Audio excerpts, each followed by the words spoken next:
Hola, bienvenidos a Euronews Hoy. Un tiempo de información que iniciamos en el Reino Unido, pendientes de las reacciones tras el fallecimiento del duque Felipe de Edimburgo, el marido de la reina Isabel II de Inglaterra. Además, les contaremos que la controversia continúa entre la Unión Europea y Turquía tras la visita de los líderes europeos a este país. El primer ministro italiano Mario Draghi ha calificado de dictador al presidente turco Recep Tayyip Erdogan. Los episodios de violencia continúan en Irlanda del Norte, mientras el presidente estadounidense Joe Biden mantiene su apuesta decidida para prohibir las armas de asalto en su país. Son noticias destacadas que ampliamos a continuación, como es habitual será después de nuestros titulares. Muere el príncipe Felipe, marido de la reina Isabel II de Inglaterra y duque de Edimburgo, a los 99 años en el castillo de Windsor. Draghi califica de dictador a Erdogan por la reunión en la que dejaron a un lado a la presidenta de la Comisión, Ursula von der Leyen.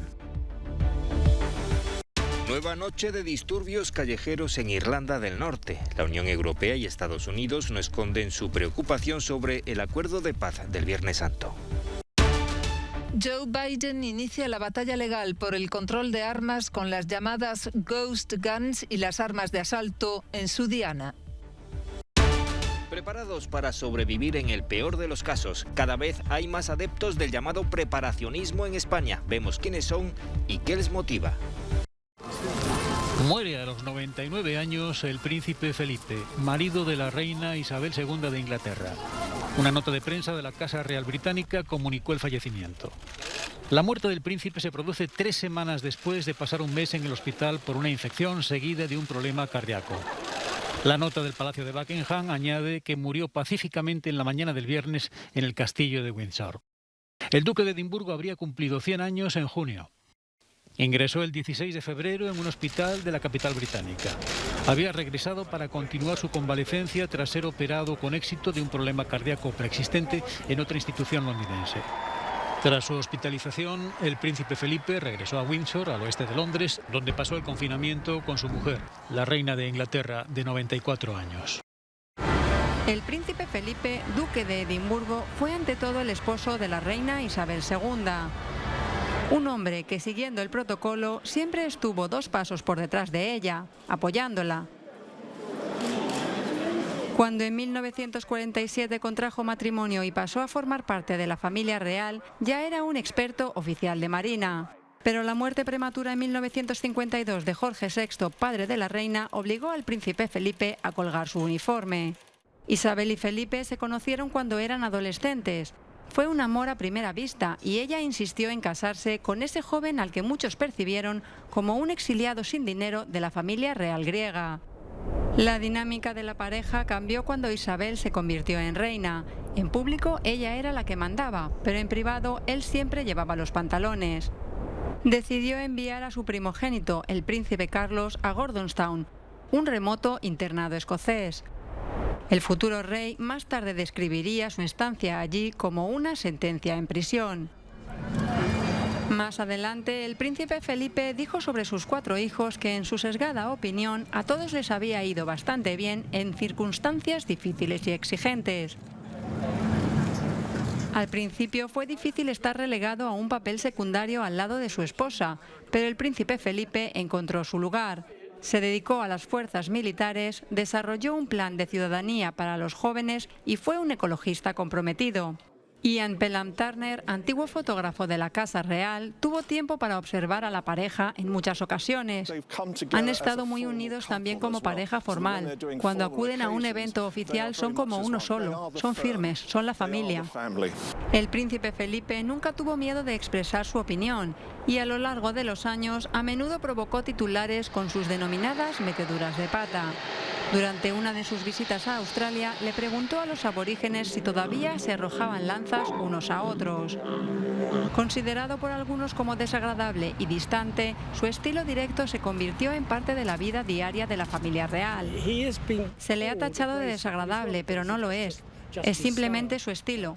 Es directo y no aguanta a los frívolos. Cuando lo dejaba escapar, la prensa lo denominaba metedura de pata, pero es probable que en la mayoría de las ocasiones dijera lo que todos pensaban. Ingenioso y reverente, con los pies en la tierra, el príncipe Felipe nunca perdió de vista su propósito. Ahora vais a ver al descubreplacas con más experiencia del mundo. Draghi califica de dictador a Erdogan. El primer ministro de Italia, Mario Draghi, arremetió contra el presidente turco Recep Tayyip Erdogan llamándole dictador tras el Sofagate, la disfunción protocolaria que dejó a un lado a la presidenta de la Comisión, Ursula von der Leyen, durante la reunión Unión Europea-Turquía. Me ha dispiaciuto moltissimo. Creo que fue un comportamiento inapropiado. Lamento muchísimo la humillación que tuvo que sufrir la presidenta de la Comisión, von der Leyen. Con estos, llamémosles por lo que son, dictadores. Sin embargo, hay que colaborar. Hay que ser franco en la expresión de la diversidad de puntos de vista, opiniones, comportamientos, visiones de la sociedad. Di opinioni, di comportamenti, di visioni della società. Turquía insistió en que se aplicaron las peticiones protocolarias propias de la Unión Europea. Llamó a consultas al embajador italiano en Ankara y el ministro de Exteriores turco, Mevlut Cavusoglu, reprochó a Draghi en este tuit haber llamado dictador a Erdogan. Condenamos enérgicamente la inaceptable retórica populista del primer ministro italiano Draghi y sus impresentables e implacables declaraciones sobre nuestro presidente electo. El presidente del Consejo Europeo, Charles Michel, ha sido ampliamente cuestionado por no haberse levantado de su silla hasta que hubieran colocado una tercera para von der Leyen. Preocupante rebrote de la violencia sectaria en Irlanda del Norte. Desde hace varias noches se están registrando disturbios callejeros con destrozos de mobiliario urbano, quema de vehículos y enfrentamientos con las fuerzas del orden en este territorio británico. Detrás de la mayoría de los incidentes están grupos de jóvenes unionistas hartos de la pandemia y de los inconvenientes que les ha acarreado el Brexit. La paz alcanzada hace 23 años en el acuerdo del Viernes Santo corre el riesgo de saltar por los aires y los garantes de aquel histórico pacto, la Unión Europea y Estados Unidos, no esconden su inquietud sobre la situación actual. Por supuesto, condenamos en los términos más enérgicos los actos de violencia que se han producido en Irlanda del Norte en los últimos días. Nadie tiene nada que ganar con esto. Pedimos a todos los implicados que se abstengan inmediatamente de estos actos violentos. Estamos profundamente preocupados por la violencia en Irlanda del Norte y nos unimos a los líderes británicos, irlandeses y norirlandeses en sus llamamientos a la calma. Seguimos siendo, como nos han oído decir antes, firmes partidarios de una Irlanda del Norte segura y próspera en la que todas las comunidades tengan voz y todas disfruten de los logros de una paz duramente conseguida. El acuerdo del Viernes Santo puso fin a 3 décadas de violencia sectaria entre nacionalistas irlandeses y unionistas británicos que dejaron más de 3.500 muertos.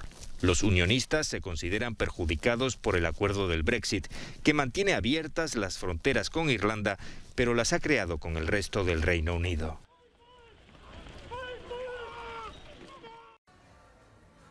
Alba es camarera en un restaurante de Madrid. Trabaja 4 días a la semana.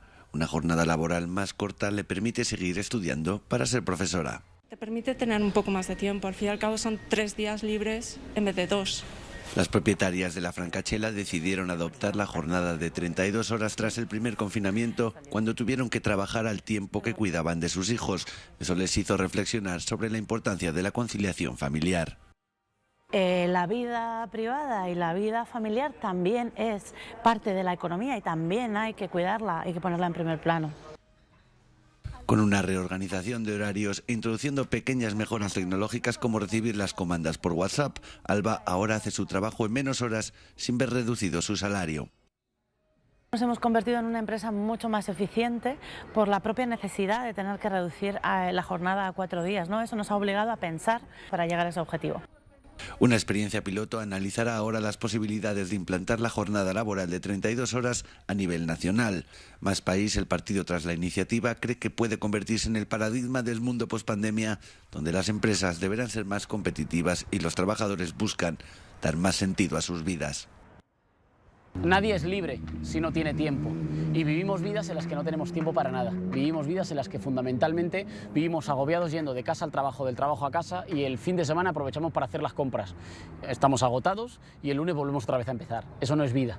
La jornada de 4 días también podría ayudar al medio ambiente al reducir los traslados semanales de los trabajadores. Más de la mitad de los trabajadores en España trabajan más de 40 horas diarias. Algunos dicen que el gobierno debería primero asegurarse de que nadie trabaja más de 8 horas, 5 días a la semana, antes de ir a jornadas laborales más cortas. La pandemia ha movido el trabajo de la oficina a casa, permitiendo más flexibilidad horaria, pero los expertos avisan de que el teletrabajo también puede llevar a jornadas laborales interminables. Hay que apagar, tanto en presencia física como en presencia online. Se apaga y punto.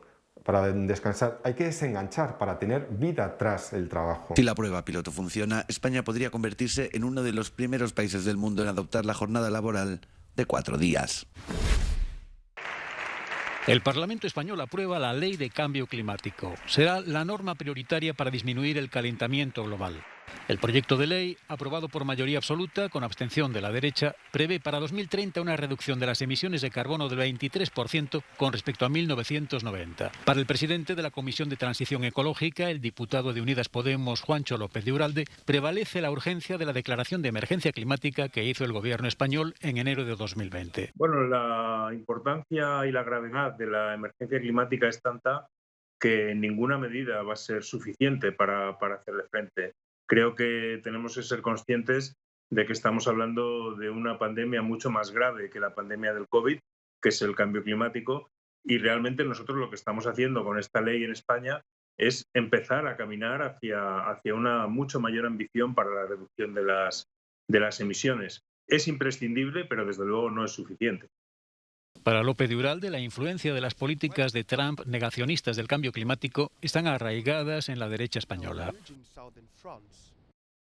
Sí, desgraciadamente el trumpismo tiene su reflejo en España y ayer mismo lo pudimos ver en la propia comisión. Las intervenciones de la extrema derecha eran absolutamente trumpistas, negacionistas, poniendo en cuestión el cambio climático. Afortunadamente son posiciones muy minoritarias, pero desgraciadamente están ahí y llevan mucho tiempo influyendo muy negativamente en el debate e impidiendo que se adopten soluciones. Por eso yo siempre he dicho a lo largo de estos meses que hemos estado en la tramitación de la ley que no podíamos perdernos en cuestiones formales como nos quieren hacer perder para no avanzar, para que la ley se quedara en nada y que había que seguir adelante. Y eso es lo que hemos hecho y creo que ha sido un éxito, vamos. La ley dice adiós a los vehículos de combustión interna en 2040, gasolina, diésel e híbridos no enchufables, algo que obliga a la industria automovilística a reajustar planes. Bueno, es un reto para la industria automovilística. Hay que tener en cuenta que la mayor parte de los vehículos que se producen en España se dedican a la exportación y por lo tanto nos tenemos que poner al día no solo con el mercado español, sino con los mercados internacionales y especialmente europeos. Y esos mercados se están moviendo rápidamente hacia el coche eléctrico. Entonces, nosotros, si queremos mantener esos puestos de trabajo, que son importantísimos para nuestro país, tenemos que innovar y nuestra industria tiene que ponerse en la primera línea de innovación y de cambio hacia las tecnologías más sostenibles. La nueva ley española prohíbe además la fractura hidráulica y la minería de uranio. Entrará en vigor una vez aprobada en el Senado en mayo.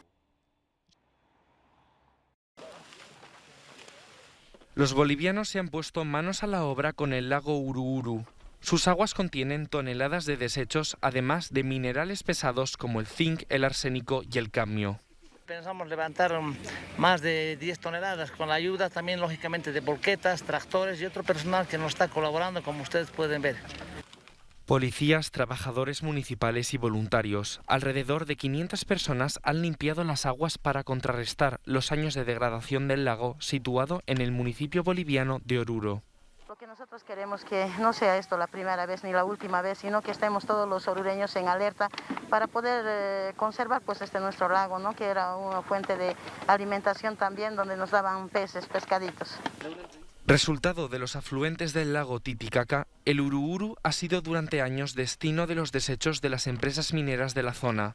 Con aproximadamente 21 kilómetros de longitud, hace 2 semanas la basura y plásticos del lago cubrían al menos 1 kilómetro de su superficie.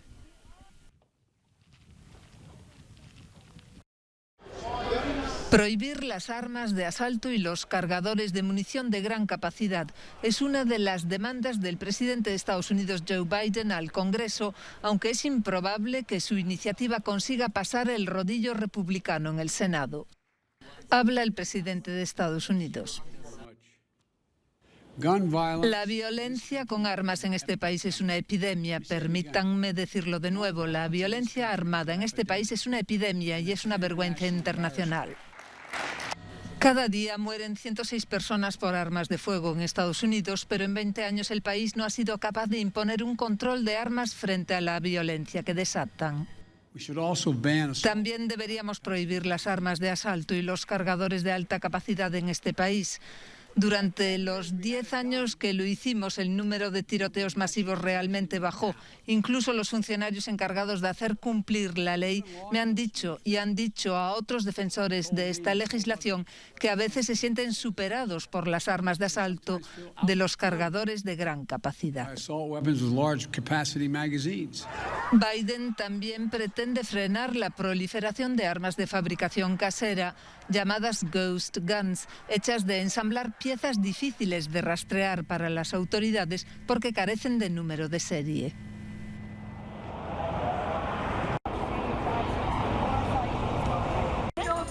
Tras 23 días en huelga de hambre, decenas de trabajadores indocumentados celebraban la aprobación del presupuesto de la Asamblea del Estado de Nueva York, que incluye una partida de 2.100 millones de dólares para un colectivo que había quedado excluido de las ayudas públicas para paliar los efectos del coronavirus. Y tengo 23 días sin probar alimento. Y quiero dejarles saber que en esos 23 días, claro que tuve mucha hambre, mucho dolor, claro que tuve mucha angustia, extrañé mucho a mi familia. Pero quiero decirles que no fueron solamente 23 días, han sido décadas. Y no hay peor dolor que la indiferencia, que la exclusión. Todo gracias al acuerdo entre el gobernador Andrew Cuomo y los miembros de la Asamblea. Reconocemos que estamos en una tierra robada y que todos y cada uno de nosotros tiene una historia de inmigración única. Y es en la promesa de inmigración que decimos a la gente, os cuidaremos. El cierre de la economía neoyorquina había dejado a muchos inmigrantes sin empleo y sin prestación alguna. Es un día soleado en la montaña. Estamos a 1 hora de la ciudad de Madrid, donde un grupo de españoles de todas partes del país ha venido para participar en una peculiar actividad al aire libre. Podemos tener punta de lanza, punta de flecha, hacha. Se trata de uno de los tantos cursos de supervivencia que se dan en España. En ellos se enseñan las habilidades básicas necesarias para sobrevivir a una catástrofe de cualquier índole. Juan es el instructor. Gente como él se le llama preparacionista, un término derivado del inglés prepper, que define a quienes preparan metódicamente su supervivencia. Si tenemos conocimiento y podemos adecuar nuestro equipo a sobrevivir varios días, pues en el punto álgido de estas pandemias o de estas situaciones de emergencia podemos ser solventes. La incertidumbre creada por la crisis de la COVID-19 es lo que hizo que Pascual se decantara por el preparacionismo. La crisis económica que estamos sufriendo y que vamos a sufrir durante años, pueda haber algún tipo de falta de alimentos en las ciudades, situaciones de caos, revueltas. Prefiero tomar la iniciativa y prepararme por si acaso. La comunidad de preparacionistas está creciendo en las redes sociales, pero su acceso no es fácil. Euronews tuvo acceso a imágenes del almacén secreto de un preparacionista que prefirió mantenerse en el anonimato. Se puede ver tanques de combustible, alimentos y suministros médicos, y también equipos antinucleares y armas. Los preparacionistas ocultan sus reservas por precaución. Aseguran que los saqueadores siempre están al acecho. Mientras que Roberto y Melania prefieren poner sus conocimientos de supervivencia al alcance de todos. Con su escuela enseñan a cómo sobrevivir en la naturaleza. Puede haber desastres naturales porque el planeta cada vez está peor.